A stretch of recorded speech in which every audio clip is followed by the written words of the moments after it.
Hello everyone, and welcome back to Tank Wars and Awkward Analysis with Chromoid. Today we're going to be looking at Team Transition Medal 146, submitted by, you get it right, it's Sithman. Yep, Sithman submitted this. I called him Crozeus in the fight video, and yeah, that didn't go well. Anyway, this is his team.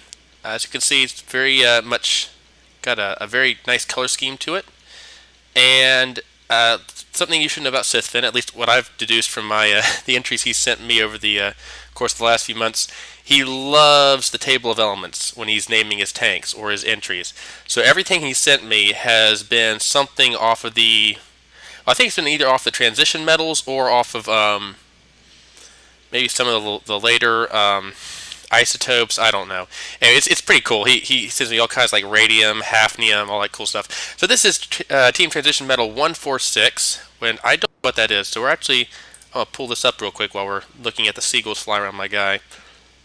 I'm going to look up what Transition Metal 146 is because I'm curious, and I should have done this before the video, but who cares? Let's see what this is. I'm going to use old Google here. Okay. All I'm getting is iron, cobalt, copper, nickel, and zinc. Well, I don't know what that is. Uranium? Yeah, okay. Uranium is Transition Metal 146. Okay, that makes sense. So this is basically Team Uranium. Which is cool. I mean, I'm not sure what the significance is. I'm a science guy, but I never was big on the elements themselves. Anyway, that's enough talking about science geekery. Let's get on with the actual tank review. We're going to start with the biggest and baddest of them, the Iridium. This is, I guess, the main battle tank, also the main damage absorber / damage dealer. I don't presume to know what his strategy is. Actually, based on what he's told me, it sounds like this is actually the tank of the team. It soaks up the damage. Don't get me wrong, I think this gun is pretty strong. Let me look here. Yeah, that's a 286mm gun. That's pretty beefy. And it's got a small machine gun on it too, and a smoke gun. But I think the main damage is supposed to come out of these smaller ones, and these are like suicide ram / distraction vehicles. Is why there's 6 of them. We'll get to them in a second. Let's go ahead and look at the Iridium. The Iridium is very large. It's one of the, I'm not going to say the largest, but it's certainly a very big tank for this type of competition. I'm pretty sure, well, I could be wrong, I'm pretty sure that because he's got missile warners on here, this small machine gun is supposed to be used for anti-missile purposes. So basically, since missiles are allowed in this tournament, he's gone ahead and, like I said, this is the damage absorber. So it's built to take a lot of hits. It's also built to take out any missiles that come near, because missiles could easily wreck these smaller tanks. A good thumper would go straight through some of that metal right there. So this is a little small caliber cannon. I'm going to look really close and see. Yep, 30mm. It uses, if I'm not mistaken, it uses AP head with AP body. Yeah. So it uses AP capped head with solid body warheads behind it, and one solid body and one sabot. And at 30mm, let's look here, 30. At 30mm, yeah, 143 is just enough to kill most missiles you'll find in this tournament, unless they're like 7 or 8 block monsters, which is very unlikely. Decent muzzle velocity at that speed. Very good reload, so it can fire this off very quickly. Because it has 2 barrels on it, it can chain them off pretty good. It also has, let me see here. Okay, that's the smoke cannon. This is going to be your main cannon. Also uses these shells. I don't know, I may have gotten that off a bit. That's like 84, 85, I don't know. Anyway, it's close enough. You get slightly better muzzle velocity out of this shell at this caliber right here. It is going to require 2-meter shell rack, so that's why the top turret's a lot bigger. Much longer reload time, but you get a lot of kinetic damage out of this. This is built just to punch through and do some big penetration damage to tanks, open up some holes for the smaller tanks to get into. Very long time for the barrel to cool down. He's only got 1 barrel, so he's going to have a lot of cooldown on it. We'll fire it off in a second and test that out. But that's the main cannon and the machine gun's ammunition. And like I said, you saw that second, slightly smaller barrel on the main turret. This is what it fires. It fires a smoke warhead, The composite's just there to give some extra speed. It's going to be, what, 200? Yep, 200, because that's the minimum you have to have for smoke. 200 millimeters. It needs only 1 meter shell rack. Very clever. He's made sure he doesn't have to waste a lot of space firing that.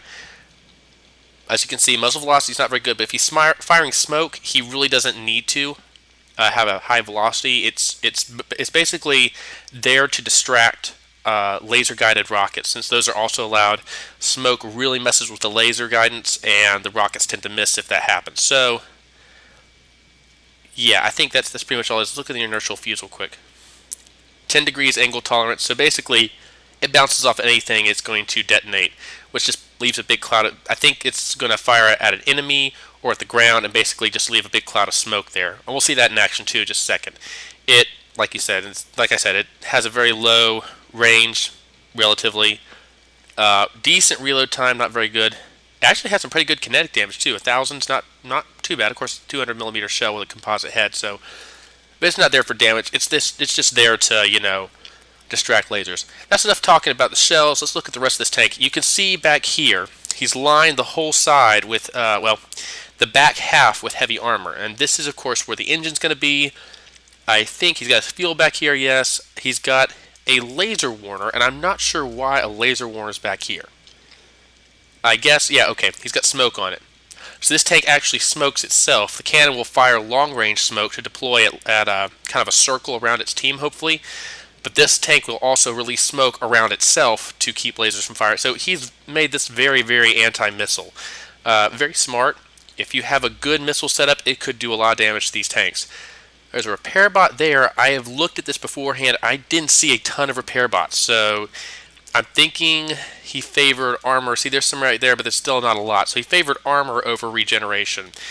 Interestingly enough, the AI is in the front. I'd have thought it would have been in the back. But he chose to just put his engine in the back and put the AI in the front. It's pretty long for AI because he's got smoke on it, some extra cards for some good detection, and that's pretty much it for this tank. It got some heavy armor around it, but again, that's in the front. You can see there's only one layer of heavy armor right here, and then a couple of metal beams and stuff, and I don't know. Again, I'm no expert on armor, but that looks kind of thin. Of course, most damage, because it's so tall, most damage is going to hit right in, let me get here. Right in this area is where most of the damage is going to hit. So it's not going to come in from the top unless it's a cram shell, in which case he's pretty much screwed anyway. For steering and power, we have mostly turning wheels. The entire team uses turning wheels, no fancy ACBs or anything. It's just straight up turn wheels. So car steering. The front quarter is turning wheels. The last 3/4 of the tank's wheels are going to be power wheels for some good speed. We'll test that in a second too. Exhaust coming out the back here. And for detection, he's got a pretty good suite up here. He's got the rangefinder, which I think is supposed to point forward. I'm not sure. I don't know if it works if you point it straight up. I could be wrong on that though. I haven't played with detection too much. We do have a radar. Get here, a radar 360 and a camera 360. Now, I do know that cameras are some of the best at detecting like high visibility targets, and most of these tanks that you're going to find in this tournament are high visibility targets. So the camera is going to be the most accurate detector. The radar is just there to back it up. The rangefinder gives him extra precision on tracking the targets. He does not have, unless I'm mistaken, he doesn't have any sort of tracker on it, which I think would be kind of an oversight because trackers give you that really good range, angle of fire, all that stuff that helps you to predict the target very well.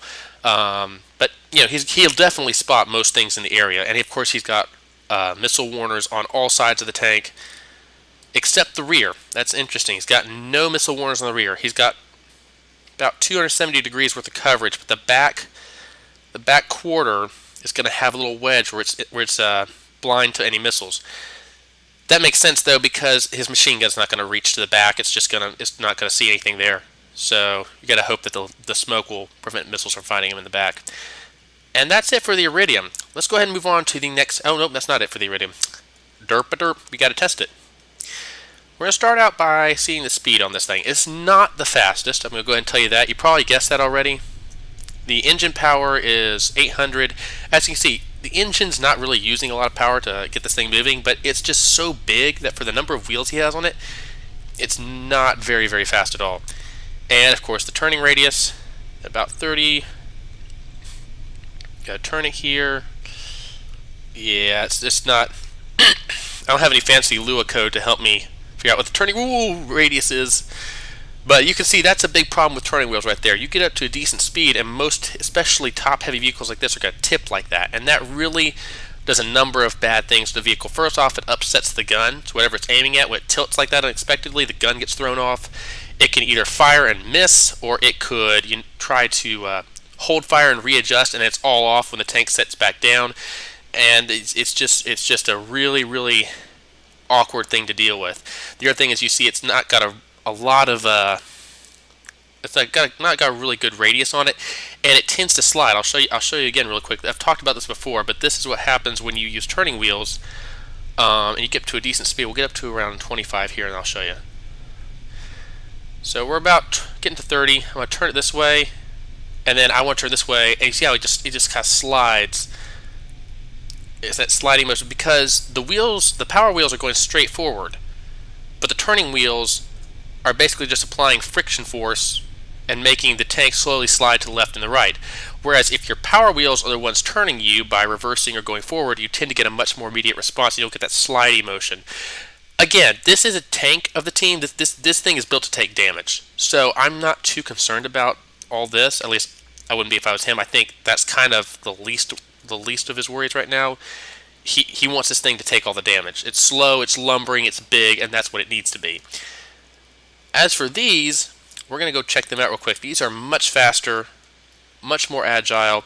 This is called, I want to call it Cobalt. No, it's a Rhodium. Cobalt's the other ones.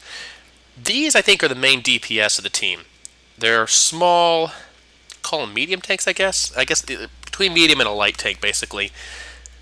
As you can see, there's not a lot of armor on these things. It's all metal, but you know how metal is in this game. You go through it like butter nowadays, with heat shells and all that. The ammunition's in the front. Again, the Iridium had it in the back, but this one's in the front, and I'm not really sure why. Because, like I said, metal's decent, but against a lot of the shells and missiles you're going to be facing in this game and this competition, that's not going to be as much protection as you think it would be. And once that goes right there, 1, 2, 3, yeah, this whole section right, let me see, pretty much this whole section right here is going to go. That's the whole front of your tank lifted. It's not going to take out the turret, but that's a large portion of your ammo gone. I don't know. Maybe it's to distract. I don't know if there's ammunition back here. No, there's no ammunition. So that's all your ammunition gone. Right in the front of the tank. So, I don't know. I'm sure there's a reason behind it that I'm not seeing, but I personally wouldn't put ammunition right there. Anyway, your call. This is the shell loadout. The only gun on there fires a shaped charge, basically a heat shell with an inertial fuse. Heat can bounce if the armor value that it hit of the block that it hits is high enough. Okay, so let me explain this real quick. For those of you who don't know, HEAT stands for High Explosive Anti-Tank Shell. That's what it means. Whenever I see a shaped charge head, that's essentially what it is. The shaped charge head uses all high explosive modules behind it to explode and blast a stream of molten copper through. They're basically a bunch of high penetration fragments and an armor-piercing blast that goes through the armor. It's very, very good against all kinds of armor. It goes very deep. You can see here, it goes through 47... let's see here. So let's say we have one block of heavy armor. It's going to go through, let's see, square root of 60, I don't know. Let's say, I'm terrible at math today. 8, let's say 8. So it'll go through basically, I think it's supposed to, that's 6 meters? 6 meters of heavy armor or something. Anyway, it's ridiculous. It punches through a lot of armor. The problem with it is the actual shell has next to no armor penetration. So if this just bops into a block of heavy armor, it can easily bounce off because it won't detonate. Or at least it used to not to. I think that may have changed recently and it now detonates when it hits things. But basically the inertial fuse is there to ensure that if it does bounce, it'll detonate anyway, and it'll just shoot the blast of armor-piercing copper right through the armor. Even if the shell itself bounces, the inertial fuse will set it off anyway. Anyway, that's your history lesson for today. Again, it fires, I think, a 200 millimeter shell, and we'll look at the setup in a second. AI is right here behind the turret. A lot of radiators. This is a decent engine. Let's see, 600, not as much power as the Iridium, but again, you're not going to use that much power. Even with the double the wheels that are on this thing here, you're not going to use that much power. Wheels are very efficient. Again, we have the rangefinder on the top here, upside, well, not upside down, pointing up to the sky. And like I said, I don't know if that's going to affect its performance or not. Down here we have the 1 meter. Let's see, are those standard autoloaders? Okay, standard autoloaders, but they have 4 clips on them, which means they will reload much faster than just an autoloader with 1 clip on it. They're stacked on top of each other all the way up to the coolers. There's a few coolers on here, not a whole lot. We'll test out the gun's fire rate. I didn't do that on the Iridium. We'll have to go back and test that out. I know everyone's yelling at me now. But that's pretty much it for this. Let's give it a little bit of a test drive. Again, there's the usual 360 camera, 360 radar up there. Very good detection. I don't think there's any intra-vehicle transmitters. Let's look at this real quick. I should have looked for that earlier, but I don't think there's any. Yep, no intra-vehicle transmitters. So they don't share detection. They're their own gods. They detect everything on their own, which could be a good thing if something gets damaged and not depending on somebody else. Let's go ahead and get this thing going for a drive here. Already we are about to surpass. Yeah, we've already surpassed the Iridium's top speed. This is coming close to. Well, not Pirate Battalion. This is pretty nippy though. This does use the same steering wheels that the Iridium uses though, so you're going to get that same sliding motion and the tilting. You see I'm almost flipping the tank. If it weren't for these wings on the side, these guards that kind of keep it from doing that. You see now I've cut my speed in half because I'm tilting like that. I'm going to tilt to the right. I'm pushing to the right. I'm going right now, and it's still not turning because it's up in the air. Go turn to the right, turn to the left. You can see how it just slides all over the place, which can be a good thing. It makes it much harder to hit, but this the tracking of the gun is going to be so thrown off by this right here. That jolting and everything, it's going to be hard. So we're going to stop it because I can't fire like that, and we're going to test this gun. I promise we'll go back and get the Iridiums in a second.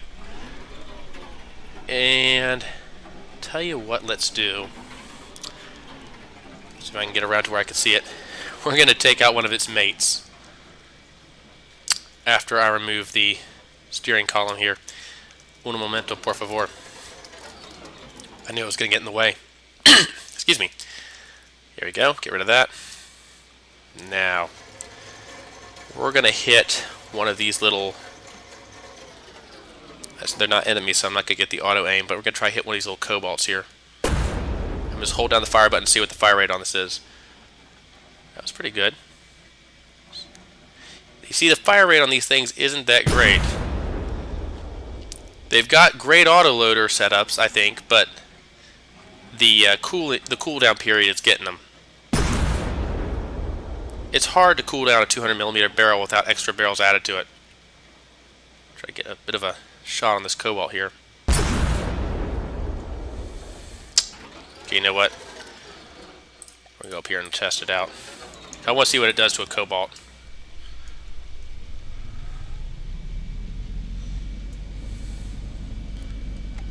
Turn here. Stop. Stop. You see how hard it is to steer this thing. I'm whirling this thing to the right as hard as I can. I've even stopped the engine. We're going to crawl up here, tag one of these guys right in the face, and stop. Hard reverse. Nope, nope. Don't want to get too close. They got rams on them. Alright, here we go. Before I collide with this thing, let's go and get this show on the road here.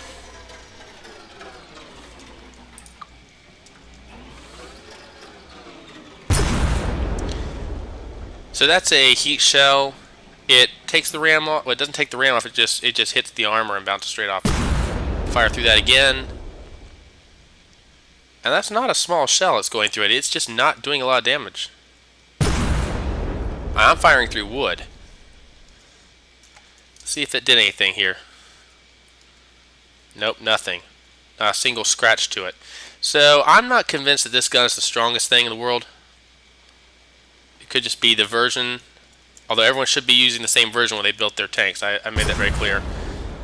Not even a lot of damage coming through the wheels here. Anyway, but that's the Rhodium. It's got some good speed, got good detection on it. I'm not sure about the turning, I'm not sure about the gun. But, you know, performance may vary. Battleground is much different from testing. That's enough of that. Let's go ahead and look over here. I'm going to jump here, and we're going to go look at this guy right here. These are cobalts. I've already mentioned them once. Make sure I got that name right. Yep, they're cobalts. Go ahead and test the speed on these things real quick. I think these are the fastest things on the team. You see, we rear up in the air like that. These things can pop a wheelie straight out the gate. Gotta get back on the ground so we can get all wheels going. This is interesting. They tend to ride up like this. They're a little. It seems they're a little heavy in the rear. So you can see they ramp their speed there, and then they pop the wheels off the ground and lose some of that speed. So again, not too sure about this tank right off the gate.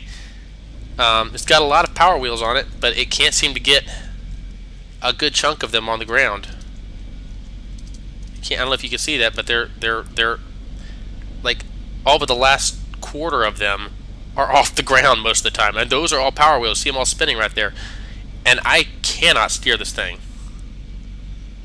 I've got it turning right now. I've got the wheels spinning. You see the wheels here. He's got two layers of wheels. The inside ones are the turning wheels, and they're not even touching the ground, so I can't get it to steer.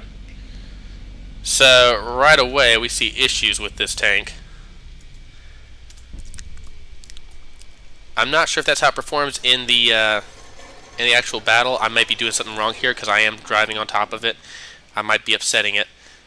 We'll try going in the front here, see what happens. Nope, pops in the air again. So there's that. It might be nice because it's got these rams in the front. It's obviously meant to ram things, so popping up like that might help to actually ram taller enemies. But against lower enemies, it'll end up just sliding right up over them. And there are quite a few that use low ground clearance and a very short profile to leverage against tanks like this. Let's take a look at the armor real quick. As we can see, unlike the other two types of tanks, it is made of wood. Entirely of wood. So these are distraction tanks. Small amount of ammunition. Where is it? There it is. A tiny little shell. Just a solid warhead body topped with an AP cap. And, basic AI right in the front. Now, I know that looks kind of weak. You'll have to understand that rams have a ridiculous amount of resistance to damage. Not as much as metal or anything, but they're a lot more resistant than the wood that backs them up. So these rams actually provide a decent amount of armor, and they're impervious to any sort of collision impact. They're like rubber. You can't damage them by hitting them. So there's that. The gun is, again, uses the 360 camera, 360 radar. There is no rangefinder on this, so instead it uses a laser rangefinder tracker, which I think is not as accurate as the rangefinder. I don't know, the viewfinder. It has a 170 millimeter gun. That's actually a pretty large gun for the size of turret it has. But as you can see, it's just direct input. There are no autoloaders on it. It's just got two inputs on the side, so it's just meant to be there just to have a gun, basically. It'll fire every once in a blue moon. Down here we've got, if I can get it, there's the engine compartment right there. Again, not a lot of power. It's actually the same amount of power as the Rhodium, but it's not going to use all of it. And even if it did, it's only going to use a quarter of it for any real purpose because the other 3/4 are going to be popped off the ground at all times. So that's, I'm not sure about this tank. It definitely acts as a good distraction.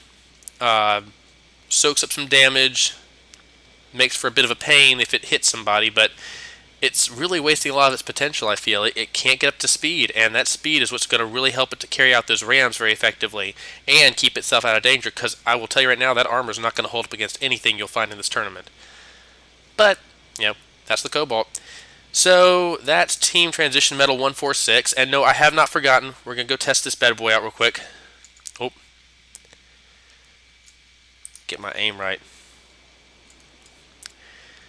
I promised I would, and I meant to. So, first off, we're going to test the big boy. If I can get to a point where I can actually test it. Here we go. We're going to test this gun out. In fact, let's see if I can hit this guy over here. That's too far away. We'll just test the gun right here. Remember, this is just a pure AP shell. You can see right there, there's the secondary smoke going off. And there's the smoke rising from the ground. It creates a pretty good smoke shield right there. That's more than you'll actually get out of a single smoke block. So you fire off a few of those and you get a good smoke screen going across the battlefield. Unfortunately, it doesn't seem that the smoke cannon fires very fast. I couldn't tell if that was there's the smoke cannon. Smoke cannon actually fires slower than the kinetic cannon, which is not too good in my opinion.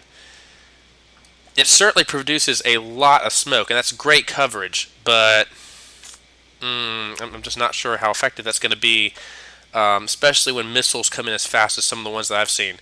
And this is the minigun, the anti-cannon. Not the most rapid fire, but it's got a decent fire rate, and that will do well against most missiles, provided it has a good targeting algorithm in it. Let's do something real quick and make sure that I was not mistaken about this. I have been before. Look down here, make sure it's got a CWIS algorithm. Yep, it does, right there. That's a CWIS local weapon controller. But that's that. That's the iridium, the rhodium, and the cobalt for Team Transition Medal 146, submitted by Sithfin. I know you guys already seen them battle once, and we hope to see them again soon. Thank you, Sithfin, for participating. Thanks for you guys for watching this again. This is Awkward Analysis with Chromoid, and I'll catch you guys next time. Bye.